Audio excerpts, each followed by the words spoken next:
السلام علیکم ناظرین، نیوز اپڈیٹ میں آپ سب کا خیر مقدم ہے۔ میں ہوں حبیب عمر۔ نشے کے عادی شخص نے ریہیبلیشن سینٹر سے واپسی کے بعد پوری فیملی کو قتل کر ڈالا۔ نئی دہلی کا ہے واقعہ۔ 25 سالہ کیشو نے تیز دھار ہتھیار سے والدین کے علاوہ دادی اور بہن کو بھی اتار دیا موت کے گھاٹ۔ پنجاب کے کپورتھلا جیل کے اندر سے 4 موبائل فون برآمد۔ اچانک تلاشی کے بعد موبائل فون اور بیٹری چارجر ملے بیرکس سے۔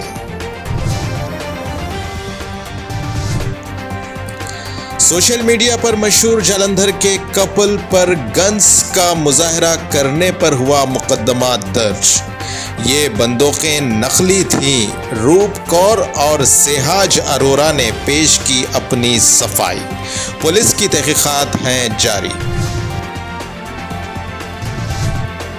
عام آدمی پارٹی لیڈر ستیندر جین پر مساج کے بعد جیل میں میوے اور ڈرائی فروٹس فراہم کیے جانے کا ویڈیو وائرل۔ لیڈر کے وکیل نے کہا کہ یہ غذا ڈاکٹر کی صلاح پر فراہم کی گئی تھی۔ ڈاکٹر کی رپورٹ بھی عدالت میں کی گئی پیش۔ فرانس میں ٹیکس انسپیکٹر دوران ڈیوٹی قتل۔ سیکنڈ ہینڈ اشیاء خریدنے اور بیچنے والے کے گھر پر آئے ٹیکس انسپیکٹر کو مار ڈالا گیا۔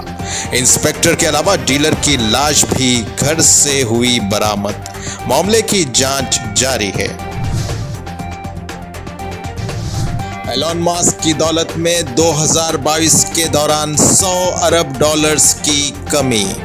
ٹویٹر کے نئے مالک اب بھی $170 ارب کے اثاثوں کے ساتھ دنیا کے امیر ترین شخص ہیں برقرار۔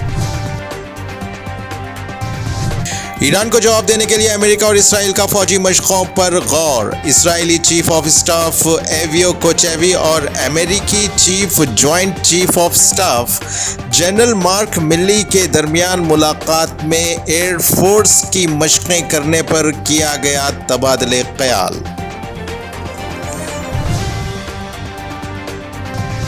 ہندوستانی نوجوان نے دبئی میں درہم سے بھرا بیگ چھیننے کی کوشش کو بنا دیا ناکام۔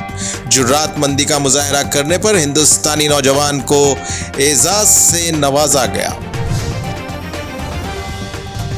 فلسطینی زائرین کے لیے کنگ عبدالعزیز ایئرپورٹ تک فضائی پل۔ فلسطینی ایئر لائنز کے تعاون سے ایجپٹ ایئر نے 5000 فلسطینیوں کو عمرہ کی ادائیگی کے لیے لے جانے جدہ کے کنگ عبدالعزیز انٹرنیشنل ایئرپورٹ تک فضائی پل کر دیا قائم۔ ایرانی حکومت پر مظاہروں کو کچلنے کے لیے بھاری ہتھیار استعمال کرنے کا الزام۔ گزشتہ 24 گھنٹوں میں مظاہرین کے خلاف کریک ڈاؤن میں درجنوں افراد ہوئے ہلاک۔ اسی کے ساتھ ناظرین، نیوز اپڈیٹ کا سلسلہ یہیں ختم ہوتا ہے۔ تازہ خبروں کے لیے دیکھتے رہیں TTV اور اب مجھے دیں اجازت۔ اللہ حافظ۔